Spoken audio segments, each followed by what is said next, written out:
Hello नमस्कार dear student, welcome to success career. आज की इस वीडियो में आप लोग देखने वाले हैं कि यहाँ पे एम्प्लॉयबिलिटी क्वेश्चन को हम लोग करेंगे जो कि प्रीवियस ईयर क्वेश्चन में पूछे गए थे, और यहाँ पे हम डिटेल से बात करेंगे, आपको डिटेल से समझाने की कोशिश करेंगे। और मैं यहाँ पे 400 का सीरीज लेकर आया हूँ जो कि 4 वीडियो में हम कवर करेंगे। 400 की सीरीज जो कि आपके एग्जाम के लिए काफ़ी इंपॉर्टेंट होने वाला है, और ये सभी क्वेश्चन आपके प्रीवियस ईयर के क्वेश्चन है, और आपको ऐसे समझाऊंगा जैसे कि आप लोगों को आसानी से समझ में आ जाए और आप 100% एम्प्लॉयबिलिटी स्किल में अपनी पूरी क्वेश्चन एग्जाम में करके आ पाए।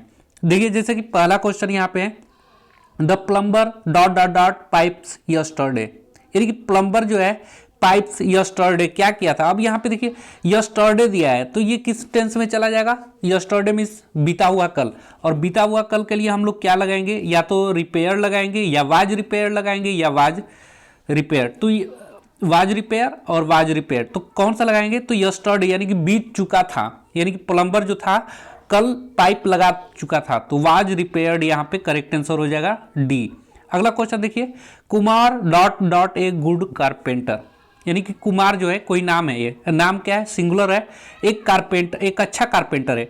तो आर क्या किस लिए लगाया जाता है, आर लगाया जाता है, आर का अर्थ होता है हो होता है, और ये प्लूरल के लिए लगाया जाता है। कैन सकता सकना के लिए यूज में करते हैं, तो ये हम लगा नहीं सकते। बी मिस होने के लिए, तो ये भी नहीं लगाएंगे। हमारा करेक्ट आंसर क्या हो जाएगा, इज होगा, यानी कि Kumar is a good carpenter.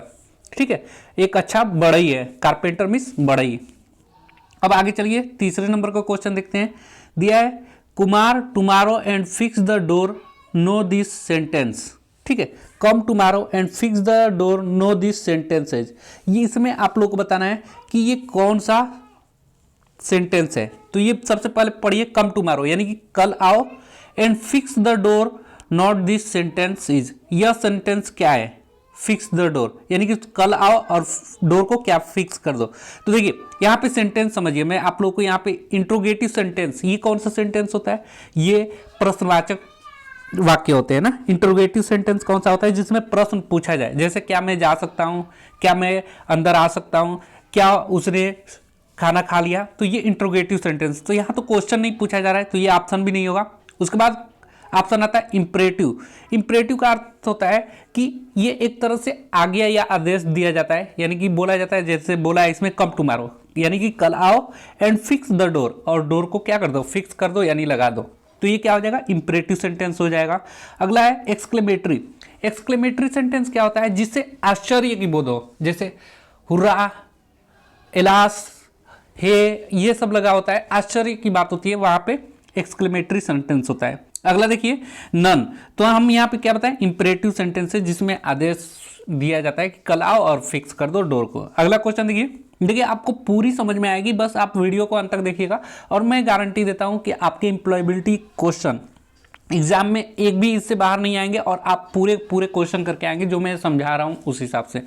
चलिए अगला क्वेश्चन देखिए, दिया है चौथा number, how effective the CTS training has been this sentence, यह सेंटेंस क्या है, एक्सक्लेमेटरी। अब यहाँ पे सबसे पहले अर्थ समझेंगे, जो सीटीएस ट्रेनिंग है ये कैसे इफेक्टिव है, ये पूछा जा रहा है ना। अब यहाँ पे देखिए हाउ इफेक्टिव लगा है, हाउ लगेगा, वाट लगेगा, वेयर लगेगा, ठीक है, वाई लगेगा, तो वो कौन सा सेंटेंस होगा, वो सेंटेंस होता है जिसमें प्रश्न पूछा जाए, तो वो होता है कौन सा सेंटेंस, वो होता है इंट्रोगेटिव सेंटेंस।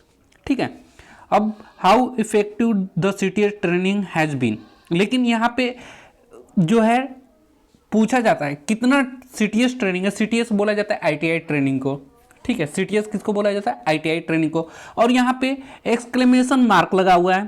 ठीक है, तो ये एक आश्चर्य की बात करता है कि सीटीएस जो ट्रेनिंग है यानी कि आईटीआई ट्रेनिंग है कितना इफेक्टिव है। ये यहाँ पे कैसे का अर्थ नहीं निकालना है, ये आश्चर्य की बात कर रहा है कि कितना ज़्यादा मतलब सीटीएस ट्रेनिंग इफेक्टिव है, कितना। तो ये क्या हो जाएगा, एक्सक्लेमेटरी सेंटेंस हो जाएगा, जो कि ए हो जाएगा। अब देखिए यहाँ पे हाउ लगा रहता है, वाई लगा होता है, इसके साथ क्वेश्चन मार्क लगेगा, तभी वो कौन सा सेंटेंस होगा, इंट्रोगेटिव सेंटेंस होगा। अगर हाउ और वाट के साथ एक्सक्लेमेशन मार्क लगा होगा, जैसे एक्सक्लेमेशन मार्क यहाँ पे लगा हुआ है, कौन सा, ये वाला मार्क, ये एक्सक्लेमेशन मार्क कहलाता है।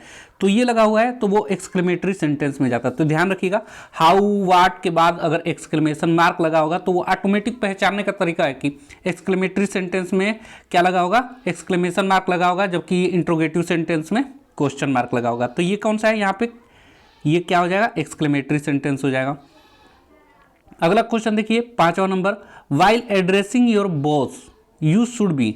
ठीक है, जब आप अपने बॉस को क्या करते हो, यू आपको कैसा रहना चाहिए जब आप अपने बॉस से बातें कर रहे हो या उनका नाम ले रहे हो। एड्रेसिंग मतलब होता है उनका नाम। जब बॉस का अपना नाम लेंगे तो आपको क्या होना चाहिए, यू शुड बी, आपको क्या होना चाहिए, शुड मीन्स चाहिए और बी मीन्स होना, यू मीन्स आपको क्या होना चाहिए, इम्पोलाइट होना चाहिए, इनफॉर्मल होना चाहिए या फॉर्मल होना चाहिए, नॉन होना चाहिए। तो देखिए जब आप अपने बॉस से बात कर रहे हो या उनका नाम ले रहे हो कहीं पे, तो आपको क्या होना चाहिए, आपको बिल्कुल फॉर्मल रहना चाहिए। करेक्ट आंसर क्या हो जाएगा, सी हो जाएगा। अगला क्वेश्चन देखेंगे 6 नंबर, दिया the customer requested the lady executive to display the different mobile phone models, the customer asked to mention the cost of the mobile too. अब देखिए यहाँ पे आपको फिल इन द ब्लैंक्स यानी कि भरना है। सबसे पहले इसको समझेंगे, दिया है the customer requested the lady executive, customer है और एग्जीक्यूटिव है, कौन सी, लेडी एग्जीक्यूटिव है। Display the different mobile, customer किससे बोल रहा है, लेडी एग्जीक्यूटिव से बोल रहा है कि डिफरेंट मोबाइल उसको क्या करे, दिखाए, मोबाइल फ़ोन। ठीक है, फ़ोन जो मॉडल से अलग अलग उनको दिखाए। द कस्टमर आस्क्ड, अब यहाँ पे आपको हिम भरना है, हिज भरना है, हर भरना है, इट भरना है, ये समझना पड़ेगा आपको। जब लेडी एग्जीक्यूटिव से कर रहा है तो लेडी एग्जीक्यूटिव के लिए क्या लगाएंगे, हर लगाएंगे, जबकि अगर जेंट्स रहता है तो उसके लिए क्या लगाते हैं, हिज या हिम लगाते हैं। तो देखिए यहाँ पे ऑब्जेक्टिव केस में लगाना है, तो ऑब्जेक्टिव केस में पुरुष रहता तो हिम लगाते और लेडी है तो हर लगाएंगे। तो करेक्ट आंसर क्या हो जाएगा, सी हो जाएगा। ये ध्यान रखना है आप लोगों को। हिम ऑब्जेक्टिव केस में लगता है अगर जेंट्स होता तो। हिज पोसेसिव केस है, पोसेसिव मतलब एक तरह से का के की का बोध आएगा, जैसे हिज कार, उसका कार, हिज पेन, उसकी कलम। तो हिज क्या है, एक पोसेसिव केस है, जबकि हिम और हर ऑब्जेक्टिव केस है। तो लेडी के लिए हर यूज करेंगे और जेंट्स के लिए हिम यूज करेंगे। ऐसे ही अगर सब्जेक्टिव केस में होता तो हम लोग ही लगाते जेंट्स के लिए, और लड़की रहती, लेडीज रहती कोई, तो सी लगाते वह के लिए। अगला क्वेश्चन देखेंगे 7वें नंबर, the ITI principal called Manoj. ITI principal है, किसको बुलाते हैं, मनोज को बुलाते हैं। The principal asked dot dot है to show dot dot hall ticket for CTS examination. CTS का अर्थ होता है ITI। तो मनोज जो ITI की प्रिंसिपल है वो किसको बुलाते हैं, मनोज को बुलाते हैं और बोलते हैं आस्क, प्रिंसिपल आस्क्ड।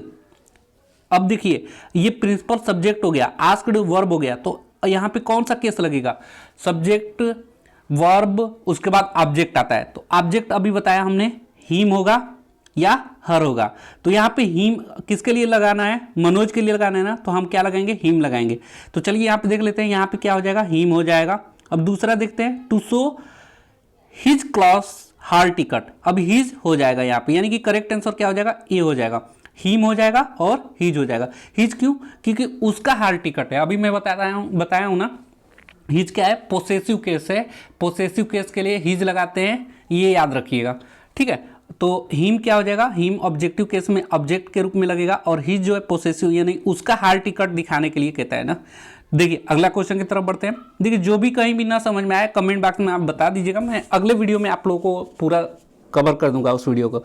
इस वीडियो में हम 100 क्वेश्चन कराएंगे, क्योंकि 100 क्वेश्चन काफ़ी लंबा हो जाएगा। हम लोग टोटल 4 वीडियो में 100 क्वेश्चन को कवर करेंगे, यानी कि 400 क्वेश्चन आप लोग को एम्प्लॉयबिलिटी से, जो कि प्रीवियस ईयर के क्वेश्चन है, आप लोगों को कवर हो जाएंगे। और बाकी सबका वीडियो का लिंक आपको डिस्क्रिप्शन बॉक्स में मिल जाएगा, या प्लेलिस्ट में भी आप जाकर सक्सेस कैरियर पे देख सकते हैं।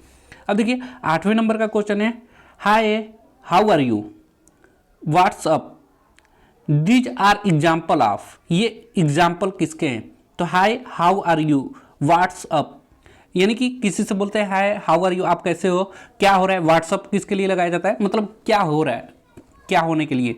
तो ये कैसा चैटिंग है, ये जो चैटिंग है ये इनफॉर्मल कम्युनिकेशन कहलाता है। कम्युनिकेशन का मतलब बातचीत, ये इनफॉर्मल कम्युनिकेशन है, याद रखिएगा। आगे का क्वेश्चन देखिए 9 नंबर, दिया है how do you come to work, what is your qualification, these are example of. ये एग्जाम्पल किसका है? देखिए, जब भी हम शिक्षा से संबंधित फॉर्मल और इनफॉर्मल अर्थ का समझिए। पहले एक होता है फॉर्मल एजुकेशन और दूसरा होता है इनफॉर्मल एजुकेशन। दोनों में डिफरेंट क्या है? फॉर्मल मतलब जिसमें सारी नियम कानून लगे, ऐसी पढ़ाई को हम लोग फॉर्मल एजुकेशन कहते हैं। ऐसे ही हमारी शिक्षा के क्षेत्र में है, जो कि जैसे हम लोग क्लास 1 में जाते हैं, 2 में जाते हैं, फिर 3, 4, 5, 6 ऐसे पढ़ते हैं। लेकिन इनफॉर्मल एजुकेशन में क्या होता है? ये इसकी कोई नियम नहीं होती, ये समाज से सीखा जाता है, माँ बाप से, भाई बहन से, रिश्तेदार से जो सीखते हैं ना, वो इनफॉर्मल एजुकेशन में आता है। तो अब देखिए, यहाँ से पढ़ाई से संबंधित कोई पूछ रहा है how do you come to work, what is your qualification, ये तो ये क्या होगा? ये फॉर्मल कम्युनिकेशन कहलाएगा। ठीक है, उम्मीद करता हूँ समझ में आ रहा होगा। इनफॉर्मल अगर पूछता तो इनफॉर्मल जो मतलब शिक्षा से संबंधित ना हो। ठीक है, अगला क्वेश्चन देखिए 10th number, if you meet your supervisor in the grocery store you will. अब देखिए यहाँ पे पूछ रहा है उन जैसे आप हैं एक supervisor, if you meet your supervisor, जैसे आप एक आपका कोई सुपरवाइजर है, किसी कंपनी में आप काम कर रहे हैं, ठीक है, या किसी ग्रोसरी स्टोर में आप काम कर रहे हैं और आपका सुपरवाइजर आपसे मिलता है। इफ़ यू मीट, आप मिलते हैं सुपरवाइजर से इन द ग्रोसरी स्टोर में, तो यू विल, आपको क्या करना चाहिए? आपको उनको ग्रीट हिम हर फॉर्मली। ठीक है, हिम और हर लगाया गया है यहाँ पे, या लड़के के लिए बोल रहा है या लड़की के लिए, कोई भी हो, उसको क्या करेंगे आप? सुपरवाइजर तो कोई भी हो सकता है ना, लेडीज भी हो सकती है, जेंट्स भी हो सकता है, तो उसको आप लोगों को क्या करना होगा? ग्रीट करना होगा, यानी कि उसे आप लोग को अच्छे से ग्रीट करना होगा। ठीक है, करेक्ट आंसर सी हो जाएगा। ग्रीट करने का मतलब होता है, जैसे मान लीजिए कि आप मेरे दुकान पे आए तो मैं आपसे अच्छे से बोलूं, समझाऊं, हर एक चीज़, इसे बोलते हैं ग्रीट। जैसे मान लीजिए कि मैं आपको, अभी न्यू ईयर आने वाला है तो मैं आपको हैप्पी न्यू ईयर बोलूं, तो ये सब चीज़ें हैं ग्रीटिंग के। या आप मेरे घर पे आए तो जैसे मैं आपको नमस्कार करूं, ये सब ग्रीटिंग है ना। अगले क्वेश्चन पे चलते हैं, 11th नंबर दिया है when you borrow a screw driver from a trainee you should say. ये सब चीज़ें जो है नॉर्मली जो हम लोग लाइफ में यूज करते हैं। जैसे मान लीजिए कि वेन, यहाँ पे देखिए वेन मिस होता है कब, और वेन का अर्थ होता है जब, लेकिन यहाँ पे जब के लिए इस्तेमाल होगा जब आप किसी से स्क्रू ड्राइवर, किसी ट्रेनिंग से क्या लेंगे? स्क्रू ड्राइवर उधार लेंगे। बोरो का अर्थ होता है उधार लेते हैं, तो जब किसी ट्रेनिंग से आप स्क्रू ड्राइवर उधार लेते हैं तो आपको यू शुड से, आपको उसको क्या कहना चाहिए? आपको उसको क्या कहना चाहिए? Give me your screw driver, या आपको कहना चाहिए can you give me your screw driver. देखिए, तो कोई भी चीज़ किसी से जब आप उधार लेते हैं तो उसे अच्छा से बोलना पड़ेगा आपको, ऐसे नहीं कि give me your screw driver. इसमें थोड़ा है कि आप लोगों को भद्दा लग रहा है, जैसे कि अगली लग रहा है, कि आपको डायरेक्ट मांगने का तरीका नहीं है, लेकिन आप उससे क्वेश्चन के माध्यम से पूछेंगे can you give me your screw driver, क्या आप मुझे अपना स्क्रू ड्राइवर दे सकते हैं। ये एक अच्छा वर्ड में भी लग रहा है और सभ्य भाषा लग रही है। तो किसी से उधार लेना होगा कोई भी चीज़ तो आप कैन या कुड लगा के मांगते हैं, तो वो पोलाइट हो जाता है, सभ्य भाषा में हो जाती है। तो करेक्ट आंसर क्या हो जाएगा? ये हो जाएगा। अब आगे क्वेश्चन देख लीजिए, इसको भी मैं समझा दे रहा हूँ। What a nice screw driver you have. ये देखिए, ये एक्सक्लेमेटरी सेंटेंस है, लेकिन आपको तो मांगना है ना, उधार मांगना है, तो इससे तो मांग नहीं पाएंगे, आपको तो बोलना पड़ेगा ना, क्या आप मुझे अपनी स्क्रू ड्राइवर दे सकते हैं, तो ये करेक्ट आंसर भी होगा। अगला देख लें, spare me your screw driver, तो ये भी गलत है। चलिए आगे क्वेश्चन करते हैं। 12 नंबर का क्वेश्चन ध्यान से देखिएगा। ये 12 नंबर का क्वेश्चन है, the company asked the carpenter to design a box with given dimension, when it was approved he made many ... for the company. अब यहाँ पे ध्यान देंगे, यहाँ पे आया है कि एक कंपनी है, कंपनी कोई है, और कंपनी ने कारपेंटर को कहा कुछ डिजाइन करने के लिए बॉक्स के लिए, विथ गिवन डायमेंशन, जो डायमेंशन दे दिया, मान लीजिए कि ये बॉक्स है और बॉक्स का डायमेंशन का अर्थ है कि इसकी लंबाई दे दिया, चौड़ाई दे दिया और ऊंचाई दे दिया ये बॉक्स बनाने के लिए। और ये कहता है कंपनी की गिवन जो डायमेंशन है, जैसे ऊंचाई, लंबाई, चौड़ाई, वो आपको क्या करेगा? व्हेन इट वाज अप्रूव्ड, यानी कि वो सही ढंग से बना देता है, कारपेंटर जो है अच्छे ढंग से ये बॉक्स बना देगा जो लंबाई, चौड़ाई और ऊंचाई दिया हुआ है। तो वो क्या करेगा? व्हेन इट वाज इम्प्रूव, जब यह इम्प्रूव करेगा, ही made many more boxes for the company. अब देखिए यहाँ पे मेनी मोर यूज हुआ है, अब मोर के साथ बॉक्स का इस्तेमाल नहीं करेंगे, मैं यहाँ पे बॉक्स सिंगुलर हो जाएगा, कैबिनेट से यहाँ पे नहीं होगा। अब देखिए यहाँ पे बॉक्स का यूज किया गया है, तो बॉक्स का ही फॉर्म हम रखेंगे यहाँ पे, many more boxes for the company. यहाँ पे करेक्ट आंसर बॉक्सेज हो जाएगा, क्योंकि ये प्लूरल वर्ड यहाँ पे यूज करना पड़ेगा। क्योंकि क्यों यूज करना पड़ेगा, क्योंकि मैनी और मोर दोनों लगा हुआ है, मैनी भी लगेगा तो भी, और मोर लगाएगा तब भी हम प्लूरल का इस्तेमाल करेंगे। 30 नंबर का क्वेश्चन देखिए, दिया है magnificent, large, thin, lengthy, square, bright, sharp, hard are example of. अब मैं इसको थोड़ा समझाने की कोशिश करूंगा आपको।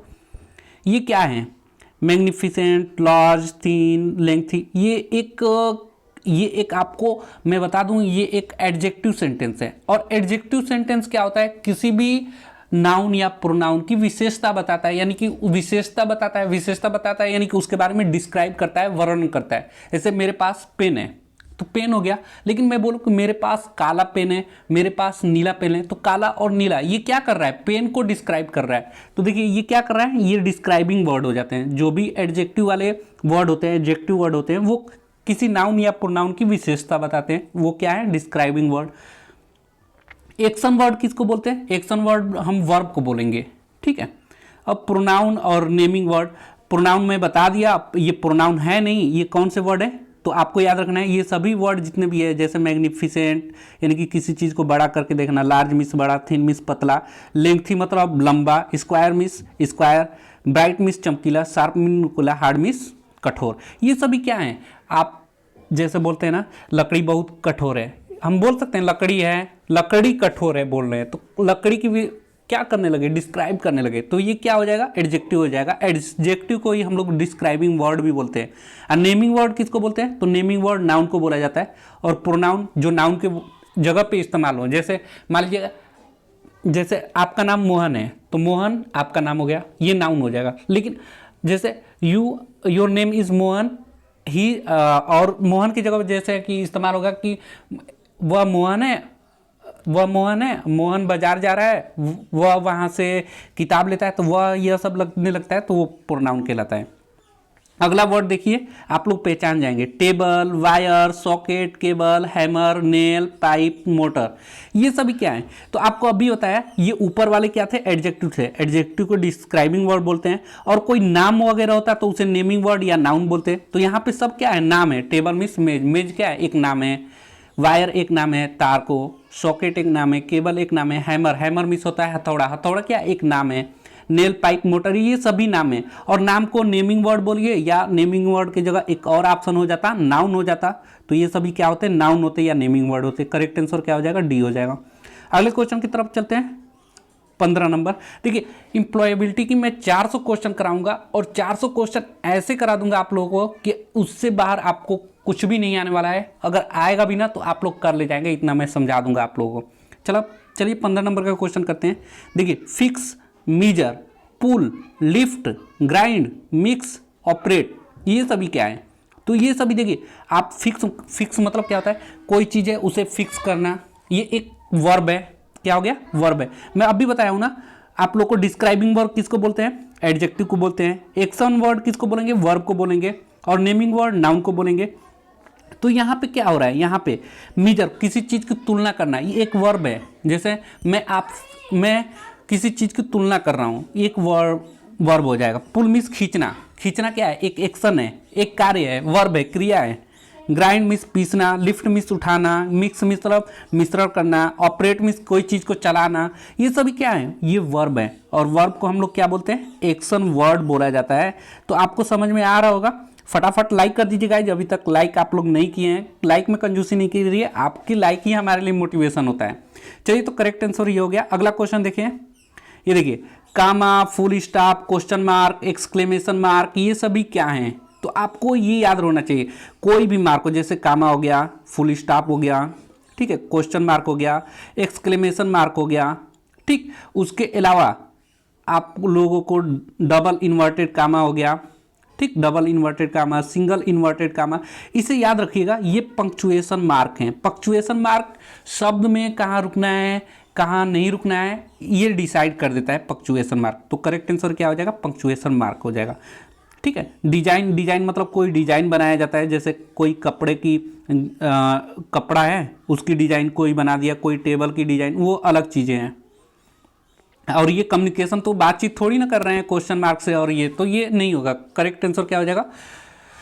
दूसरा हो जाएगा पंक्चुएशन मार्क। आगे के क्वेश्चन में देखते हैं, you are requested to complete the given design by Monday, this is an example of.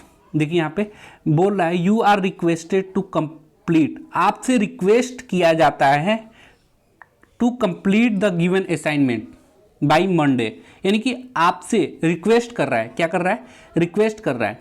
तो रिक्वेस्ट करेगा, और ये क्या है? पढ़ाई से रिलेटेड है। गिवन असाइनमेंट, असाइनमेंट कहाँ बनाया जाता है? कॉलेज में बनाया जाता है। जैसे प्रैक्टिकल कॉपी हो गई, उसी को असाइनमेंट बोला जाता है, या आपकी थ्योरी कॉपी है या फेयर है, उसी को असाइनमेंट भी बोला जाता है। या कुछ होमवर्क दे दिया जाता है, या आपको कोई प्रैक्टिकल चीज़ें दे दी जाती हैं, तो उसी को असाइनमेंट बोला जाता है। तो ये क्या हो जाएगा? फॉर्मल कम्युनिकेशन हो जाएगा। क्या हो जाएगा? Formal communication.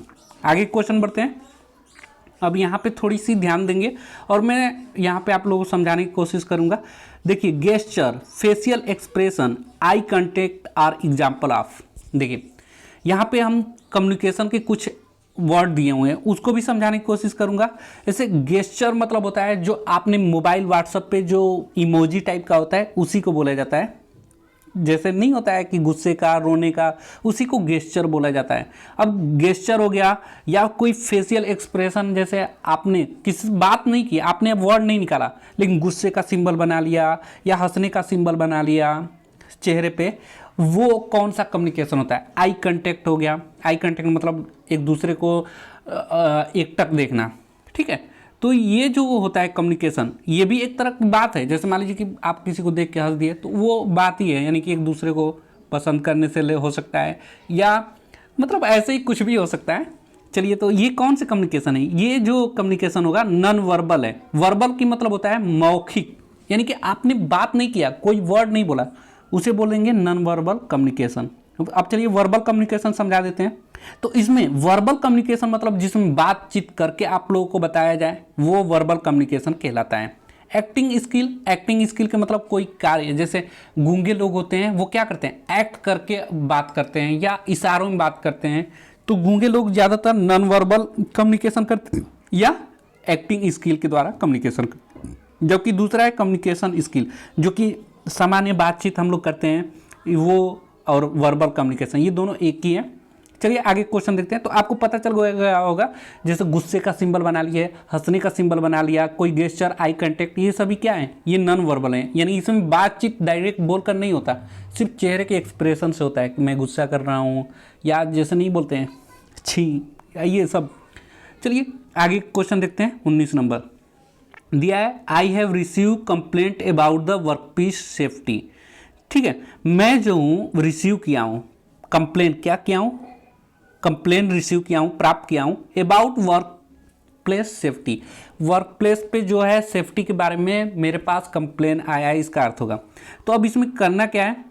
Please check them immediately and share the details with me.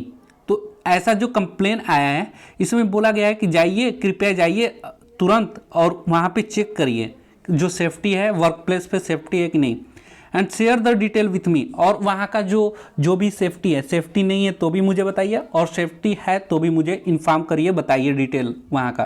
तो ये देखिए, ये इसका क्या होगा?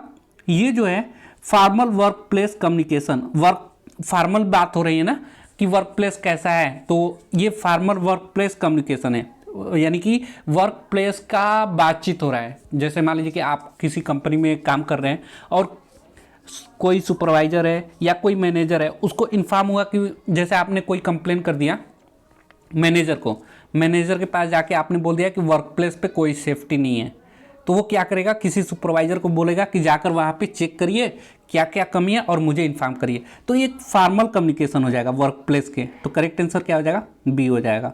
आगे का क्वेश्चन देखते हैं, 20वां नंबर, greetings help you to. Greeting जो है ये क्या हेल्प करता है आपको?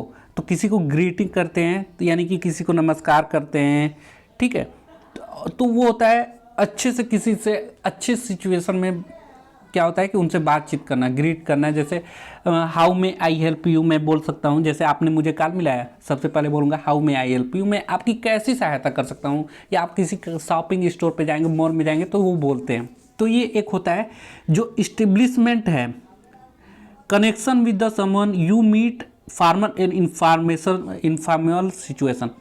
तो जो ग्रीटिंग वर्ड है ना, ये आपको सहायता देता है, चाहे वो फार्मल कम्युनिकेशन हो चाहे इनफॉर्मल कम्युनिकेशन हो। किसी भी कम्युनिकेशन में आपको किसी से मिलते हैं तो उसको कनेक्ट करने के लिए बोला जाता है। जैसे मान लीजिए कि मैं आपसे अचानक मिला, ना आप मुझे पहचान रहे हैं और न मैं आपको पहचान रहा हूँ, तो वैसे बात स्टार्ट कैसे हो, तो हम ग्रीटिंग के माध्यम से बात करेंगे। ग्रीटिंग का माध्यम, जैसे मैं आप खड़े हैं और आपको मैं बोलूँ हेलो नमस्कार सर, तो ये नमस्कार करने से क्या हो गया, एक कनेक्शन बन गई हम लोगों में। और न हम एक दूसरे को जान रहे थे, फिर भी हम लोगों में कनेक्शन बन गया और हम लोगों को आगे बात स्टार्ट होने लगेगा। तो ये चीज़ें होती है, ग्रीटिंग का फ़ायदा होता है। आगे का क्वेश्चन देखिए, when you meet the instructor inside the or outside the ITI it is.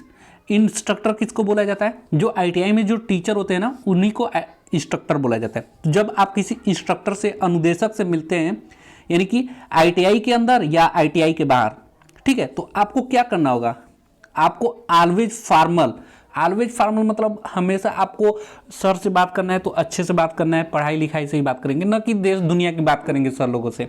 तो वो होता है ऑलवेज फॉर्मल कहलाता है। आगे क्वेश्चन देखेंगे, in the context of an interview ... greeting is to be used.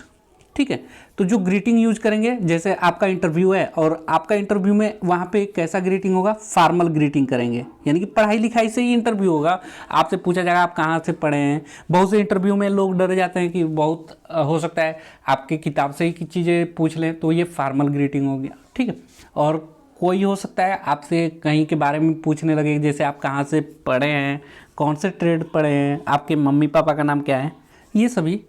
तो करेक्ट आंसर क्या हो जाएगा, ए हो जाएगा। आगे का क्वेश्चन देखिए 23 number, when you make an inquiry at a bank it is ...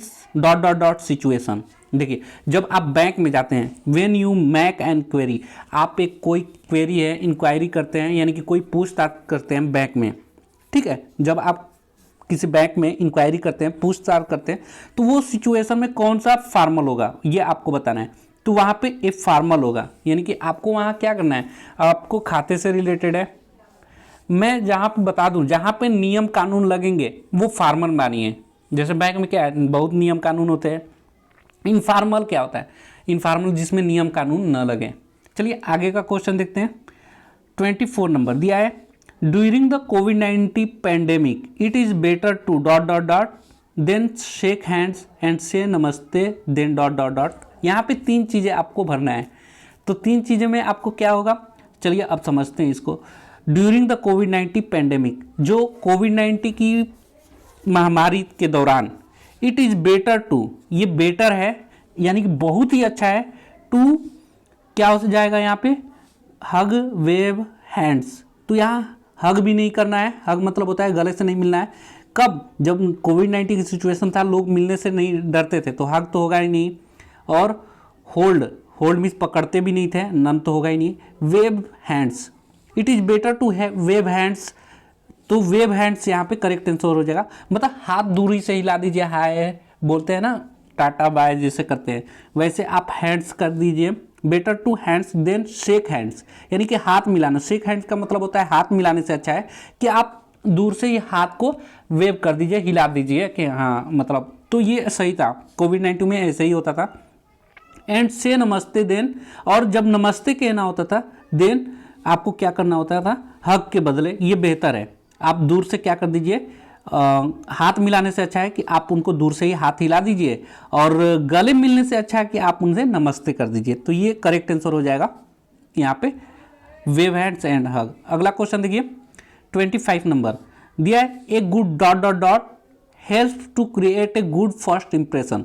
अब यहाँ पे थोड़ी ध्यान देंगे, यहाँ पे a good self introduction help to create a good first impression, जैसे आप किसी से मिलते हैं तो एक अच्छा इंप्रेशन डालना है, तो सबसे पहले मिलते ही आप उन्हें ग्रीट करिए, यानी कि नमस्कार करिए, नमस्कार या hello, good morning, good afternoon, good evening, जो भी बोलना है। उसके बाद अच्छे से आप लोगों में समझ पाए एक दूसरे को। सबसे पहला काम होता है कि आप वहाँ पे अपनी सेल्फ इंट्रोडक्शन दे दें कि आपका नाम क्या है, आप कहाँ से बिलोंग करते हैं, आपकी क्वालिफिकेशन क्या है, आप क्यों आए हैं, ऐसा सिंपल बता सकते हैं ना।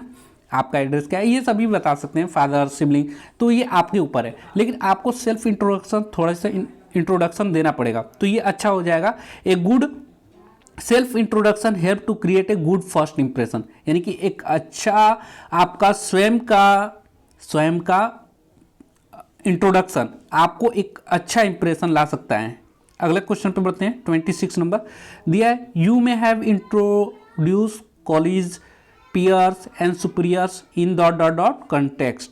तो यहाँ पे देखिए, जब आप किसी को इंट्रोड्यूस करते हैं, you may have to introduce college peers and superiors in formal context. Formal context जो है, आप फॉर्मली आप क्या करेंगे, इंट्रोड्यूस करेंगे।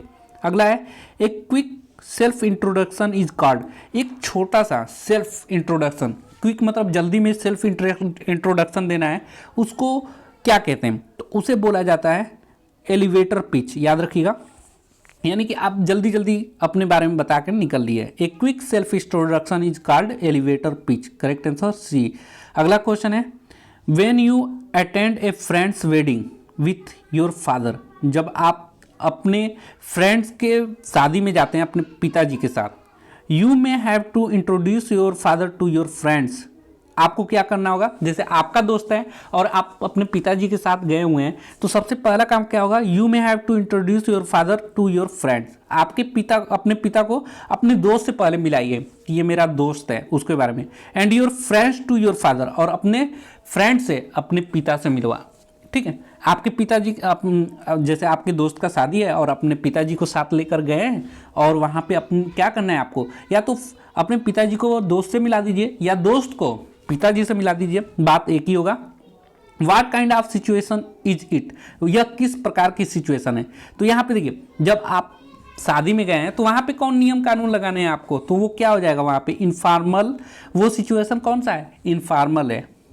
ठीक है, अगला क्वेश्चन देखते हैं। देखिए, फॉर्मल का मतलब आप थोड़ा सा बस याद रखिएगा, फॉर्मल का मतलब जहाँ पे नियम कानून हो। फॉर्मल एजुकेशन जहाँ पे नियम कानून से पढ़ाई होते हैं, इनफॉर्मल एजुकेशन जहाँ पे नियम कानून से पढ़ाई नहीं होते हैं। जैसे बचपन में हम इनफॉर्मल एजुकेशन प्राप्त करते हैं, जैसे माँ बाप से सीखते हैं, भाई बहन से सीखते हैं, बोलना सीखते हैं, चलना सीखते हैं। ठीक है, हर एक चीज़ जो है इनफॉर्मल, जो बचपन में हम जिंदगी, इनफॉर्मल एजुकेशन क्या है, ज़िंदगी भर हम किसी से कुछ ना कुछ सीखते रहते हैं, जो कि पढ़ाई के माध्यम से नहीं सीख पाते, वो इनफॉर्मल एजुकेशन है। और जो पढ़ाई के माध्यम नियम कानून से सीखते हैं वो क्या है, वो फॉर्मल एजुकेशन। आगे का क्वेश्चन देखते हैं। 29 नंबर दिया है, as a customer sales executive and electrical appliance showroom, your greeting and introduction of your instructor to your supervisor shall be. ये कैसा हो सकता है, तो यहाँ पे भी मैं बताया हूँ, जहाँ पे नियम कानून हो वहाँ क्या होगा, फॉर्मल। तो आप देखिए, फॉर्मल इनफॉर्मल जहाँ भी आएगा आप जल्दी जल्दी करेंगे। इनफॉर्मल मतलब यहाँ पे नियम कानून नहीं लगेंगे, और जहाँ पे नियम कानून लगेंगे वहाँ पे फॉर्मल। याद रखिए, सिंपल। अगले के क्वेश्चन में चलते हैं। Dot dot dot are the person with very good behaviour achieving and leads as an example. तो देखिए, यहाँ पे करेक्ट आंसर क्या हो जाएगा, customer service executive, sales supervisor, या आईटीआई इंस्ट्रक्टर, या रोल मॉडल। तो यहाँ पे करेक्ट आंसर हो जाएगा रोल मॉडल। जो होते हैं, जो रोल मॉडल होते हैं, आर पर्सन जो होते हैं, जो रोल मॉडल पर्सन होते हैं, व्यक्ति होते हैं, वेरी गुड बिहेवियर में होते हैं, और वो क्या करते हैं, अचीव मतलब प्राप्त करते हैं, लीड्स एज एन एग्जाम्पल, यानी कि एक वो उदाहरण का क्या बनते हैं, एक उदाहरण बनते हैं, एक अच्छे उदाहरण जो रोल मॉडल्स होते हैं। आगे का क्वेश्चन देखिए, role models dot dot people to follow them. कौन फॉलो कर सकता है, जो रोल मॉडल होते हैं उससे, अभी मैं बताया हूँ, वो एक बिहेवियर में बहुत अच्छे होते हैं, उनसे हम लोग प्राप्त करते हैं, और वो एक अच्छा उदाहरण भी बनते हैं आगे के लोगों को दिखाने के लिए। तो रोल मॉडल यहाँ पे क्या हो जाएगा, रोल मॉडल क्या होते हैं, एक इंस्पायर होते हैं, यानी कि वो प्रेरणा देते हैं, पीपल टू फॉलो देम। यानी कि रोल मॉडल क्या होते हैं, उन्हें फॉलो करने के लिए इंस्पायर देते हैं, यानी कि प्रेरणा देते हैं कि पीपल उन्हें क्या करें, फॉलो करें। एक अच्छा मतलब कैसे रहना है, कैसे उठना है, बैठना है, उन्हीं को रोल मॉडल बोला जाता है। आगे का क्वेश्चन देखिए 32 नंबर दिया है, role model inspire people to follow them though they have dot dot dot and have made dot dot. तो यहाँ पे करेक्ट आंसर हो जाएगा। देखिए रोल मॉडल जो होते हैं वो इंस्पायर करते हैं लोगों को कि उन्हें फॉलो करें, और they have weekend and they have meet failure. और वो जो रोल मॉडल होते हैं, जैसे कि किसी चीज़ में अच्छा आपने परफॉर्मेंस कर दिया, उस क्षेत्र में आप महान हो गए, तो आप एक रोल मॉडल के रूप में जाने जाएंगे। और अगर आप किसी को बताते हैं कि आपका वहाँ पे बताएंगे कि दे हैव वीकनेस, यानी कि उनमें क्या वीकनेस है, एंड हैव मेट, और क्या उनके अंदर फेल्योर है, यानी कि क्या उनमें असफलता के कारण है, क्या उनके वीक पॉइंट है, उनमें सुधार कैसे करेंगे, वो रोल मॉडल ही इंस्पायर देते हैं। तो करेक्ट आंसर यहाँ क्या हो जाएगा, सी हो जाएगा। आगे का क्वेश्चन देखते हैं 33 number, human beings R dot dot dot by nature. Human का जो नेचर है, ठीक है, ह्यूमन बींग जो मतलब जीवित प्राणी हैं जैसे कि मनुष्य, वो क्या है, तो वो एक इम्परफेक्ट है। जो भी ह्यूमन बींग है वो एक इम्परफेक्ट है नेचर से यानी प्रकृति से वो क्या है, वो इम्परफेक्ट है, यानी कि पूर्ण रूप से नहीं है। उनको सीखना पड़ता है, जैसे बचपन से बोलना सीखना, फिर बड़े होने में बिहेवियर अपना सीखना, माँ बाप से, मम्मी पापा, भाई बहन सबसे, ठीक है, समाज में कैसे रहना, ये सभी इम्परफेक्ट रहते हैं। सभी, कोई भी परफेक्ट नहीं है शुरू से, ठीक है। And it is the cultivation of a good habits and make one better person. तो जैसा मैं बताया हूँ, बचपन से ही हम लोग क्या करते हैं, इनफॉर्मल सीखते हैं, इनफॉर्मली सीखते रहते हैं। मतलब किसी से हम पढ़ाई नहीं करते। बचपन में जो छोटे बच्चे हैं क्या पढ़ाई करते हैं क्या, बचपन में कैसे बोलना है वो सब मम्मी पापा से सीखते हैं, वो होता है। तो वो इम्परफेक्ट होते हैं, लेकिन जब उनकी जो कल्टिवेशन यानी उनके अंदर लाया जाता है, कल्टिवेशन का यहाँ पे अर्थ होता है बोना, ठीक है, लेकिन यहाँ पे बोने से अर्थ नहीं है। यहाँ पे जो छोटे बच्चे हैं उनको क्या होता है, सिखाया जाता है गुड हैबिट्स, अच्छे आदत। क्यों? क्योंकि that makes one better person, कि वो एक अच्छा व्यक्ति बने, ठीक है। तो ये करेक्ट आंसर क्या हो जाएगा, सी हो जाएगा, इम्परफेक्ट एंड गुड। अगला क्वेश्चन 34 नंबर का देखिएगा, दिया है the set of A imperfection is person is called. जिसमें इम्परफेक्शन हो, यानी कि परफेक्शन ना हो, पूर्ण रूप से ना हो, कोई ना कोई कमियां हो। तो जैसे आपके अंदर कुछ ना कुछ कमियां हैं, उस कमियों को क्या कहते हैं, तो उस कमियों को बोला जाता है वीकनेस। और आपके अंदर कोई अच्छी चीज़ें हैं, यानी कि आप उसमें एकदम अच्छा है, वो जो चीज़, जैसे मान लीजिए आप क्रिकेट खेलते हैं और क्रिकेट आपको बल्लेबाजी पे उतार दिया जाए, बल्ले पे, और आप सभी बॉल को ऐसे मारते हैं कि हमेशा 6, 4 ऐसे हमेशा रन लेते हैं, तो आप उसमें परफेक्ट हैं बिल्कुल। आपको खिलाने के लिए आपकी टीम उत्सुकता रहती है कि इसको पहले उतारो, तो उसमें आप स्ट्रेंथ हैं, वो स्ट्रेंथ कहलाता है। और बहुत से लोगों को होता है कितना भी मैथ पढ़ लें उसको समझ में नहीं आता है, तो उनकी वीक पॉइंट उसी को बोलते हैं, यानी कि जिसमें आप कमज़ोर हैं, जो आप आसानी से नहीं सीख पाते, वो आपका वीक पॉइंट है। और जो आप आसानी से सीख जाते हैं, जिसमें इंटरेस्ट है, वो आपका क्या है, स्ट्रेंथ है। याद रखिएगा। तो करेक्ट आंसर यहाँ पे क्या हो जाएगा, इम्परफेक्शन के कारण किसी भी व्यक्ति को इम्परफेक्शन उसकी वीकनेस पॉइंट होती है। अगला क्वेश्चन देखिए, अभी जैसे मैं बताया हूँ, strength of a role model get dot dot dot while weakness get dot dot dot. अब देखिए रोल मॉडल जो होते हैं, रोल मॉडल के रूप में स्ट्रेंथ ऑफ रोल मॉडल, जो रोल मॉडल में स्ट्रेंथ होता है, यानी कि मजबूती होती है, जो उसमें कार्य में अच्छे से कर सकते हैं, उसको क्या बोला जाता है, तो उसे बोला जाता है model gets notice while weakness gets unnotice. ये करेक्ट आंसर हो जाएगा। जैसे कि कोई रोल मॉडल है, वो आपके किस में ध्यान देगा, आपके नोटिस करेगा अच्छी चीज़ों पे, और अननोटिस करेगा किस में, अननोटिस का मतलब है किसी में ध्यान न देना, नोटिस मतलब ध्यान देना। तो आपको अपनी किस चीज़ों पे ध्यान देना चाहिए, आपको दोनों पॉइंट पे ध्यान देना चाहिए। आपका वीक पॉइंट क्या है, क्यों ध्यान देना चाहिए, क्योंकि जब आप ध्यान देंगे वीक पॉइंट में तो आप अच्छा करेंगे। आपको लगेगा कि हम इसमें कमज़ोर हैं, मैथ पढ़ने में कमज़ोर है, मैथ समझ में नहीं आता, तो आप मैथ पढ़ने में आपकी कमजोरी दूर करिए, क्योंकि वो आपकी कमजोरी है। ये चीज़ होता है। आगे का क्वेश्चन देखिए, तो यहाँ पे क्या हो जाएगा, strength of a role model gets notice while weakness get unnotice, correct answer हो जाएगा। आगे का क्वेश्चन 36 नंबर देखिएगा, दिया है while we are at home, जब हम घर पे होते हैं, ठीक है, विथ फ्रेंड्स अथवा किसी दोस्त के साथ होते हैं, we use dot dot dot verbal communication, हम कौन सा कम्युनिकेशन करते हैं, तो वहाँ पे इनफॉर्मल कम्युनिकेशन करते हैं। देखिए अब दोस्त के साथ हैं, घर पे हैं, तो कौन सा वहाँ नियम कानून बनाने हैं, अपने दोस्तों के साथ टहल रहे हैं या मान लीजिए कि चाय पीने जा रहे हैं या कोई भी काम अपने दोस्त के साथ है, तो वहाँ पे क्या होता है, इनफॉर्मल कम्युनिकेशन होता है, ठीक है। और फॉर्मल मतलब शिक्षा से संबंधित या आपका नियम कानून से चले, जैसे मान लीजिए किसी कंपनी में आप हैं, तो कंपनी में है तो आप वहाँ पे किस बेस पे है, जॉब करने के लिए है ना, तो आपको वहाँ जो भी काम होगा ना वो फॉर्मल होगा, एक सिस्टमेटिक वे से होगा। तो आपको समझ में आया होगा फॉर्मल इनफॉर्मल। चलिए आगे क्वेश्चन देखते हैं, when we greet our superior, जब हम अपने सुपीरियर को यानी जो हमसे सीनियर हैं या हमसे सुपर है मतलब उसको ग्रीट करते हैं, जैसे कि सुपीरियर हो गया, मैनेजर हो गया, आपसे क्या होंगे, वो आपसे ऊपर ही तो होंगे या आपके बॉस हो गए, वी ग्रीट देम, हम उनको ग्रीट कैसे करते हैं, तो हम उसको हमेशा फॉर्मली ग्रीट करते हैं। अब मान लीजिए कि आपका दोस्त है तो आप अपने दोस्त से कुछ भी बोल सकते हैं, थोड़ा मजाकिया लहजे में भी बोल सकते हैं अपने दोस्तों से, चलो यार आज चलते हैं यहाँ घूमने, कुछ भी बात करते हैं, जैसे दोस्त वगैरह रहते हैं तो बहुत कुछ बातें करते रहते हैं, तो वो क्या होता है, वो इनफॉर्मली होता है। लेकिन जब आप अपने बड़ों से, जैसे कि मान लीजिए कि जहाँ काम कर रहे हैं आपका सीनियर है या आपका मैनेजर या बॉस है, तो आप उसे अच्छे से बिहेव करेंगे ना, तो उसे बोला जाता है फॉर्मल। तो करेक्ट आंसर क्या हो जाएगा, सी हो जाएगा। अगला, spoken communication is not only dot dot dot but also, spoken communication एक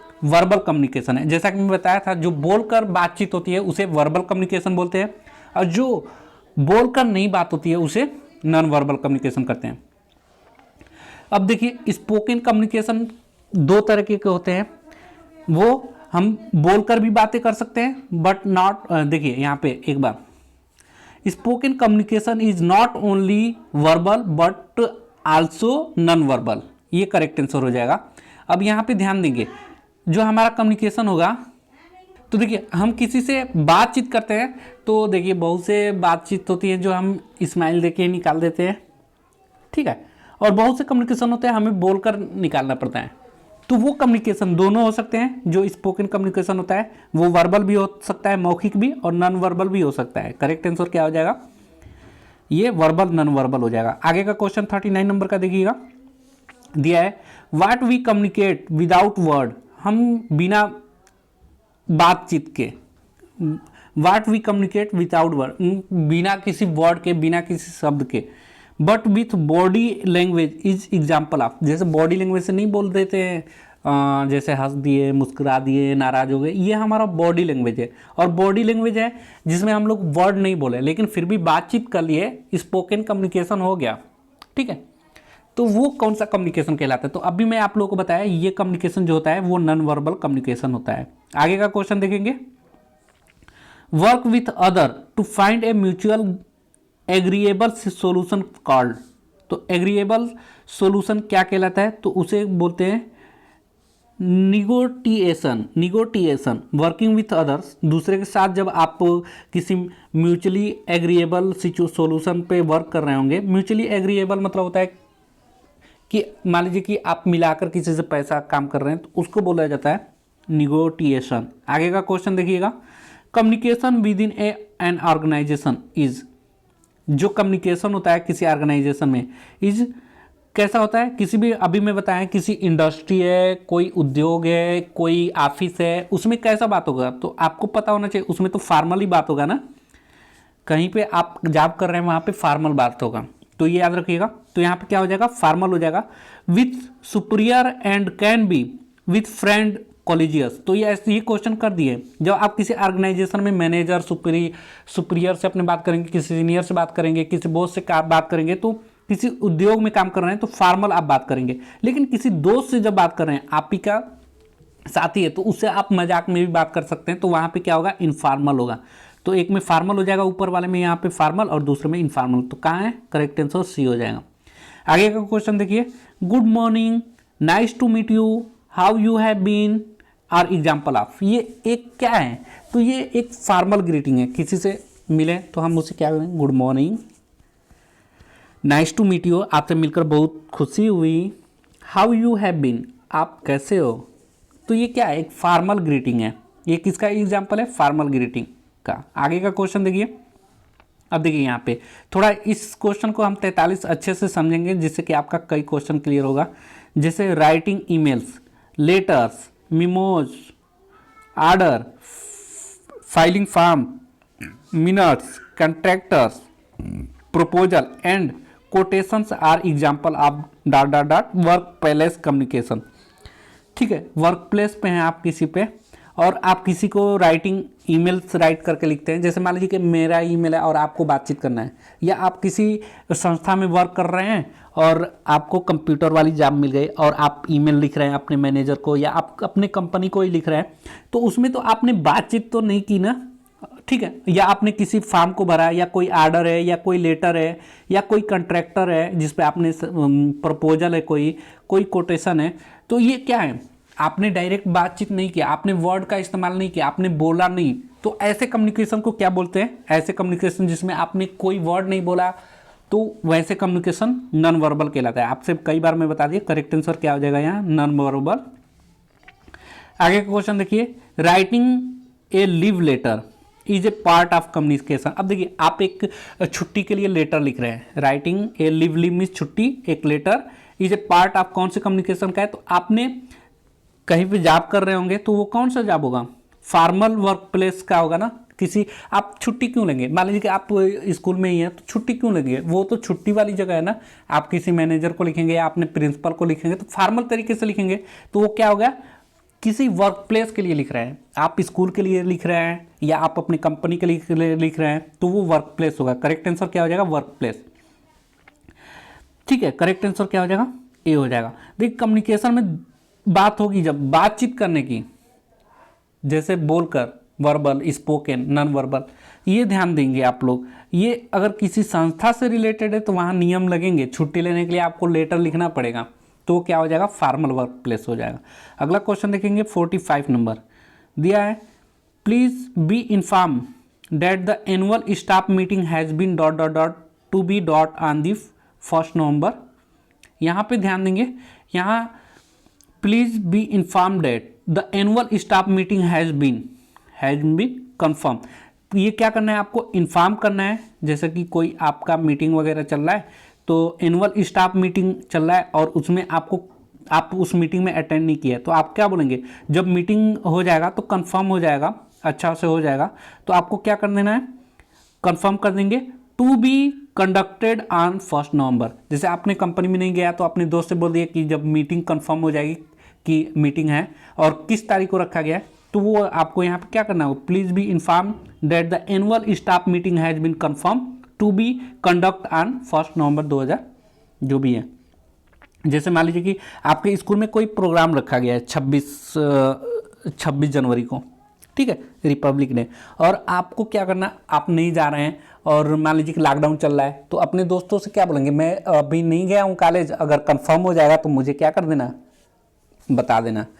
या आपको मान लीजिए कि कोई बीच में कोई ऐसा कॉलेज का फंक्शन रखा गया है, जैसे मान लीजिए कि कोई भी फंक्शन है, मान लीजिए कि काव्य दिवस ही काव्य के प्रोग्राम ही रखना है, या खेल का प्रोग्राम रखा गया आपके कॉलेज में, तो आप नहीं गए होंगे, तो दोस्त से क्या करेंगे, जब कंफर्म हो जाएगा तो बता देना कितने तारीख को मैं भी आ जाऊंगा देखने के लिए। तो ऐसा है। अगला क्वेश्चन देखिए, 46 नंबर, Reena has been dot dot dot to avail leave 2 days to dot dot dot her cousin wedding, she has dot dot dot the letter the superior. तो करेक्ट आंसर यहाँ क्या हो जाएगा, Reena has plan to avail leave. यहाँ पे देखिए plan पहले होगा, वो प्लान करेगी।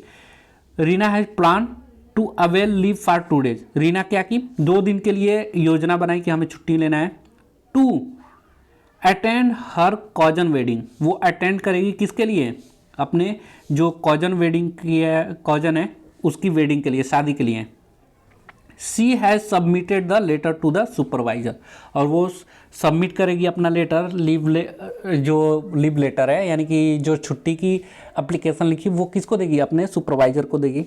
तो वो पहले क्या करेगी, यहाँ पे प्लान करेगी, ठीक है, और वो क्या करने के लिए, अटेंड करने के लिए, कॉजन की वेडिंग के लिए, और वो क्या करेगी, वो अपना लेटर अपने सुपरवाइजर को देगी। हमें लग रहा है कि वीडियो काफ़ी लंबा हो रहा है, लगभग 49 मिनट हो गए। हम 85 तक करके रोकेंगे, क्योंकि देखिए वीडियो लंबा हो जाएगा तो आपको भी पढ़ने में अच्छा नहीं लगेगा। मैं नेक्स्ट वीडियो में आगे का 50 क्वेश्चन कवर करूंगा, यहीं तक 50 क्वेश्चन करके रहने देता हूं, क्योंकि वीडियो काफ़ी लंबा हो जाएगा तो फिर आप नहीं पढ़ पाएंगे ना। बाकी मैं कराऊंगा इसे आज और कल परसों में आप लोगों को पूरा ये क्लास में दे दूंगा कि आपकी एग्जाम में कोई परेशानी ना हो। प्लेलिस्ट का लिंक मैं डिस्क्रिप्शन बॉक्स में दे दूंगा, जहाँ से आप लोग डायरेक्टली प्लेलिस्ट में चले जाएंगे और अपना सभी वीडियो देख लेंगे। हालांकि मैं सोच रहा था 4 वीडियो में कवर करूं, लेकिन ये 4 वीडियो में कवर नहीं हो पाएगा। 4 गुणे 400 क्वेश्चन कवर हो जाता 4 वीडियो में, लेकिन मैं इतना समझा दे रहा हूं कि आपका 1 घंटे का 50 क्वेश्चन में ही हो जा रहा है, जो कि अच्छी बात है। समझ जाएंगे तो आपको हमेशा के लिए याद भी हो जाएगा। अगला क्वेश्चन देखते हैं, दिया है imagine you have ... ABC company. ठीक है, इमेजिन यू हैव ज्वाइंड, यहाँ पे ज्वाइन रिटेन होगा। ABC कंपनी में क्या करेंगे आप? ज्वाइन करेंगे या रिटेन तो करेंगे नहीं, ज्वाइंट होंगे या रिटेन होंगे। ज्वाइंट करना है तो आप क्या करेंगे? हैव के साथ, देखिए यहाँ पे ध्यान दीजिए, हैव लगा हुआ है तो हैव के साथ हमेशा हम थर्ड फॉर्म इस्तेमाल करते हैं। तो ज्वाइन नहीं होगा, ज्वाइंट होगा, ये होगा, ये भी हो सकता है, ये भी हो सकता है, यानी कि हमारा एक नहीं होगा, ये वाला तो ऐसे ही निकल गया। अब यहाँ पे ज्वाइंट में से ये तीनों में से कोई एक होगा, तो अब देखेंगे आगे कौन सा इस्तेमाल होगा। तो imagine you have joined ABC company, ठीक है, एज ए क्राफ्टमैन। एक क्राफ्टमैन के रूप में इमेजिन जो है क्या किया? ज्वाइन किया craftsman. An email to be send to your supervisor, और आपको क्या करना होगा? राइट करना होगा an email to be send to your supervisor. अब देखिए ज्वाइन तो हो गया, तीनों में है ज्वाइन। अब रिटर्न नहीं होगा, यहाँ पे क्या होगा? राइट होगा। राइट क्यों होगा? क्योंकि यहाँ पे ये प्रेजेंट में है, ठीक है। ये कौन सा है? हैज हैव का आपको आना चाहिए। हैज और हैव ये प्रेजेंट परफेक्ट टेंस के हैं, और प्रेजेंट में हम कभी भी ऐसा चीज़ें नहीं लिखेंगे यहाँ पे कि अगर हैज रहता है यहाँ पे तब तो हम थर्ड फॉर्म लिखते हैं, लेकिन यहाँ हैज हैव नहीं है तो हम यहाँ पे थर्ड फॉर्म क्यों लिखेंगे? जहाँ पे हैज हैव है वहाँ पे तो हमने थर्ड फॉर्म का इस्तेमाल कर ही दिया ज्वाइन का, लेकिन यहाँ पे हमें प्रेजेंट का इस्तेमाल करना पड़ेगा। तो ये तो प्रेजेंट में है भी नहीं, ये भी रोट भी प्रेजेंट में नहीं है, राइट है। यानी ज्वाइंट और राइट यहाँ करेक्ट आंसर डी हो जाएगा। तो यहाँ देखिए, imagine you have joined a company craftsman, write and email to send to your supervisor. Correct answer ये वाला होगा। आगे का क्वेश्चन देखिए 48 नंबर दिया है ... the role of the supervisor ... instructor to the craftsman on safety in the work place. तो देखिए प्ले द रोल ऑफ, यहाँ पे प्ले द रोल ऑफ होता है, प्लेड नहीं होगा, प्लेड तो होगा नहीं, प्लेड कहीं नहीं होगा। तो करेक्ट आंसर क्या आ जा रहा है? सी आ जा रहा है, क्योंकि प्ले द रोल होता है, play the role, played the role नहीं होता, ये ध्यान रखिएगा। तो play the role of supervisor to give instruction the craftsman on safety in work place. तो क्या करता है? सुपरवाइजर एक इंस्ट्रक्शन देता है क्राफ्टमैन को वर्क प्लेस की सेफ्टी के बारे में। अगला क्वेश्चन देखिएगा 49 नंबर दिया है ... ए नोट टू बी, यानी कि आपको देखिए note to be to new recruited craftsman about safety. आप एक राइट कर रहे हैं, लिख रहे हैं, तो write a note to be circulated the new recruited craftsman about safety. जो नए नए क्राफ्टमैन लिए गए हैं उनको आप लोग को एक लिखना पड़ेगा, राइट ए नोट, एक नोट लिखना पड़ेगा जो नया नया रिक्रूटमेंट लिया गया है क्राफ्टमैन के लिए। क्यों लिखना पड़ेगा? क्योंकि नए नए जो भी है उनको पता तो चले क्या सेफ्टी होना चाहिए, तो इसको सर्कुलेट करना पड़ेगा। जितने भी नए क्राफ्टमैन कंपनी में आए होंगे उनको सर्कुलेट करना पड़ेगा सेफ्टी के बारे में। तो आपको क्या करना होगा? एक नोट लिखना होगा। तो करेक्ट आंसर क्या हो जाएगा? यहाँ पे करेक्ट आंसर जो हो जाएगा वो सी हो जाएगा। अगला क्वेश्चन देखेंगे 50 नंबर, और यहीं तक लास्ट रहने देंगे। वीडियो अभी तक लाइक नहीं किया है तो लाइक कर दीजिए। अगला वीडियो आप लोगों को देखिए, आपकी लाइक ही एक मोटिवेशन होता है, मैं बार बार बता दिया। चलिए 50 नंबर का क्वेश्चन देखिए। और हाँ, आपके जो भी फ्रेंड होंगे इस वीडियो को भी शेयर कर दीजिएगा कि उन तक वीडियो पहुँचे और अपनी तैयारी अच्छे से कर पाएँ। देखिए आपको यहाँ पर समय इसलिए नहीं देना है कि आप सिर्फ क्वेश्चन करके आ पाए, आपको समझने के लिए यहाँ पे समय देना है, जिससे कि आप समझ लेंगे तो आपका एग्जाम भी अच्छे से हो जाएगा और नंबर अच्छे आ जाएंगे, जो कि ज़िंदगी भर आपके साथ रहेगा। चलिए आगे का क्वेश्चन देखते हैं। Dot dot dot means the immediately surrounding to the place one lives. अब देखिए यहाँ पे करेक्ट आंसर क्या हो जाएगा, देखिए 50वें नंबर का जो क्वेश्चन है इसमें दिया है dot dot dot means the immediate surrounding to the place one lives in, जहाँ पे आप रहते हैं आपके आसपास का क्षेत्र क्या कहलाता है। अब देखिए यहाँ पे थोड़ी सी ध्यान देंगे, वर्क प्लेस बहुत से लोग मार देंगे, फैसिलिटीज और सिटी भी मार देंगे जहाँ पे रहते हैं, लेकिन करेक्ट आंसर डी होगा। क्यों डी होगा, देखिए यहाँ थोड़ी सी अर्थ समझेंगे। Means the immediately surrounding to the place one lives in, जहां पे आप रहते हैं, लिव्स इन जहां पे आप रहते हैं उसके आसपास का क्षेत्र को क्या कहा जाता है, तो उसे नाइबरहुड कहा जाता है। नाइबरहुड का मतलब आसपास का क्षेत्र। वर्क प्लेस हो गया, आप वहां रहते नहीं हैं, आप वहां वर्क प्लेस मतलब वर्क करने के लिए जाते हैं। फैसिलिटीज होती है कि आपके आसपास की क्या क्या फैसिलिटीज हैं, जैसे कि आपके यहाँ से सड़क का रास्ता है और आपको आसानी से कोई चीज़ें मिल जाती है, साधन वगैरह, या आपके पास रूम में अच्छे से लाइटिंग व्यवस्था है जिससे आप पढ़ पाते हैं, तो ये फैसिलिटीज हो गया। या आप जहाँ रहते हैं उसको सिटी नहीं बोलते हैं, आपके आसपास का क्षेत्र को सिटी नहीं बोला जाता है। सिटी आप जिस एरिया में हैं उस पूरे एरिया को सिटी बोला जाता है ना। तो आसपास के जहाँ पे आप रहते हैं क्षेत्र को क्या बोला जाता है, नाइबरहुड, आसपास का क्षेत्र, या पड़ोसी भी बोल सकते हैं एक तरह से, या आसपास का क्षेत्र जो है उसी को नाइबरहुड बोला जाता है। तो 50 क्वेश्चन हमने करा दिया। 51 क्वेश्चन से लेकर 100 क्वेश्चन तक ही 50 क्वेश्चन रखेंगे, क्योंकि वीडियो काफ़ी लंबा हो जाएगा जिससे कि आपको परेशानी होगी। आज के लिए वीडियो में इतना ही। Thanks for watching this video guys, मिलेंगे नेक्स्ट वीडियो में, तब तक के लिए bye. Thanks for watching this video guys.